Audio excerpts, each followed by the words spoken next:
রাজশাহী সাফিনা পার্কে যে এত কিছু আছে আগে জানতেমি না।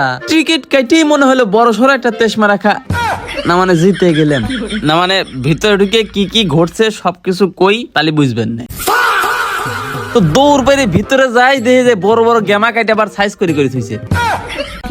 কিন্তু পরে দেখি এগুলো গেমাল রে, এগুলো কেবা জানি গা মানে থাই সাইজ করা নাকি লোকজন সাইজ করে কে জানে। গেমার কথা মানুষের সামনেই কয়া লাইছি, এদিনে দৌড় দিয়ে পলাচ্ছি। এই দেন কত বড় ফরিং, এ না রে তো ফরিং লয় না কি গুণ তার দিয়ে বানা থইছে। আমি মনে হচ্ছি ফরিং দেই, আবার সামনে যায় দে তো কি আছে। আমি হাসি দিলে আবার লোকজন খালি রেগে যায়, এজন্য ফাঁকা একটা মাঠ দিয়ে একটু হাসি নিলাম। আমি আবার খুব সাহসী, এই জন্য এদিন ভূতের বাড়ির একবারে কাছে চলে আইছি, কিন্তু ভিতরে ঢুকি না একটু ভয় আরে।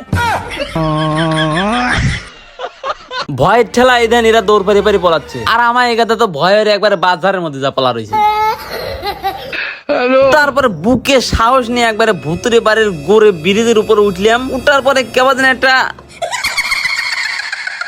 তারপরে এক দড়ি আমি এনে ভূতের বাড়ির থেকে 1 কিলোমিটার ফাঁকে ভাবলাম ভয় করছি একটু পানি পড়া খায় আসি গে, তাই যে গোসল করার একটা জায়গায় চলে আইছি। কিন্তু আইসে শুনি হেনে ঢুকতে লাগলে নাকি মেলা টাকাতে টিকিট কাটা লাগবে। এইটা শুনি আরো বেশি তরাইছে হয়েছি। তারপরে চলে এলাম পাহাড়ের একটা গুপ্ত গুহা, মানে গুহা দেখার জন্য।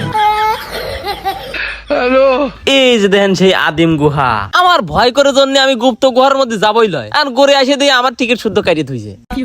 এখন আর কি বুকে সেই রূপ সাহস লে ওকে সাথে ঢুকলাম, আর ঢুকে দেই ওরে বাবা রে, একটুকু ভয় লাগে না, খালি ভিতরে মূর্তি দাঁড়া রয়েছে।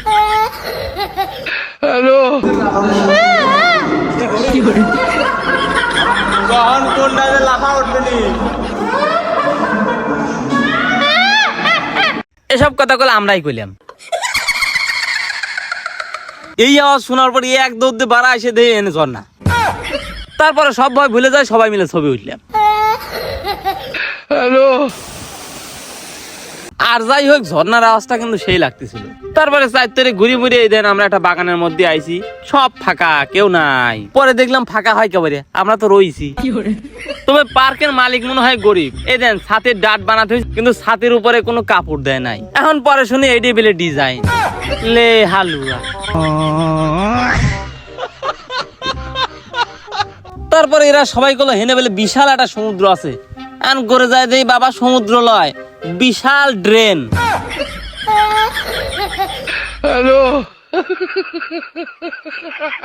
তারপর আর কি এই ড্রেনই বসতে দেখলাম, ও সরি দাঁড়া থেকে এই পানি দেখতে দেখতে এখন দেই বাবা মাথার উপর দিয়ে পানি চলে আইছে, মানে মেঘ লাগা আলাইছে। দৌড়ো তাড়াতাড়ি পার্ক থেকে বাড়া চলে আইলাম। তারপর আর কোনো কথাই নাই, একবার সোজা বাইর। আর ভিডিওটা যদি আপনাদের ভালো লাগে তাড়াতাড়ি সাবস্ক্রাইব করে রাখেন।